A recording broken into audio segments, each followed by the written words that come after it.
एक व्यस्त शहर में दैनिक जीवन की हलचल और कोलाहल के बीच एक युवक रहता था जिसका नाम कबीर था। वह अपने भीतर एक गहरी लालसा महसूस करता था, एक अर्थ और उद्देश्य की प्यास जिसे भौतिक दुनिया बुझा नहीं सकती थी। उसने ज्ञान की खोज की, लेकिन उसे गुरुओं और पुस्तकों में केवल क्षणभंगुर उत्तर मिले। एक दिन वह एक छोटे से एक शांत बगीचे में ठोकर खा गया। जैसे ही वह उसके सुगंधित रास्तों में भटकता रहा, उसने एक बूढ़े आदमी को एक खिलते हुए गुलाब के झाड़ी के नीचे बैठा हुआ देखा। बूढ़े आदमी की आंखें भले ही बंद थीं, लेकिन एक गहन शांति का विकिरण करती हुई लग रही थीं। कबीर बूढ़े आदमी के आभास से आकर्षित होकर उसके पास गया। मेरे अतिक्रमण के लिए क्षमा करें, कबीर ने कहा। मैं सत्य की खोज कर रहा हूँ, क्या आप मेरा मार्गदर्शन कर सकते हैं? बूढ़े आदमी ने धीरे धीरे आंखें खोली। उसके होठों पे एक कोमल सी मुस्कान थी। सत्य, उसने कहा, कुछ ऐसा नहीं है जिसे खोजा जाए, लेकिन कुछ ऐसा है जिसे अनुभव किया जा सकता है। गुलाब को देखो।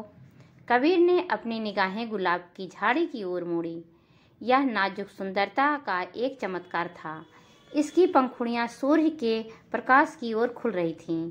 उसने कांटों से चिपके ओस की बूंदों को देखा, फूलों के चारों ओर मधुमक्खियों का जटिल नृत्य।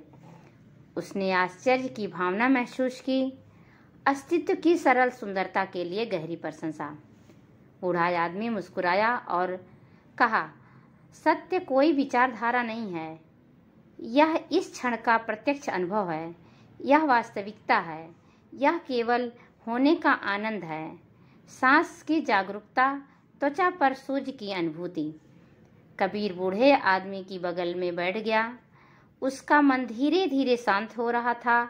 उसने अपने आसपास की दुनिया को आश्चर्य की नई भावना के साथ देखना शुरू किया। पक्षियों का चहकना, पत्तियों की सरसराहट, हल्की हवा, सभी गहन शांति और आनंद के साथ संदेश ले जाने लगते थे। बूढ़े आदमी ने बिना बोले उगते सूरज की ओर इशारा किया।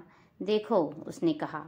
कबीर ने देखा कि सूर्य एक उग्र गोला धीरे धीरे क्षितिज के ऊपर चढ़ रहा था, अपनी सुनहरी किरणों को बगीचे पर डाल रहा था।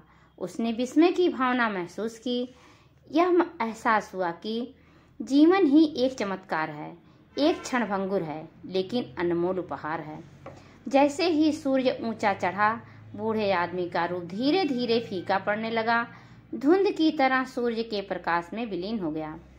कबीर बगीचे में अकेला रह गया था, लेकिन अब वह खोया हुआ नहीं था। वह अकेला महसूस नहीं कर रहा था।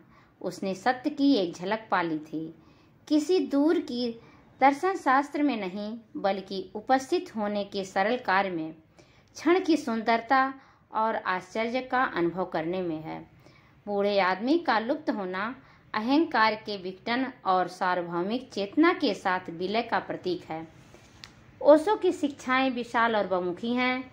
मानव चेतना और वास्तविकता की प्रकृति में अंतर्दृष्टि की एक समृद्धि टेपेस्ट्री प्रदान करती हैं। Thank you friends. अगर यह कहानी अच्छी लगी हो, सब्सक्राइब करिए, लाइक करिए, शेयर करिए और कमेंट करिए।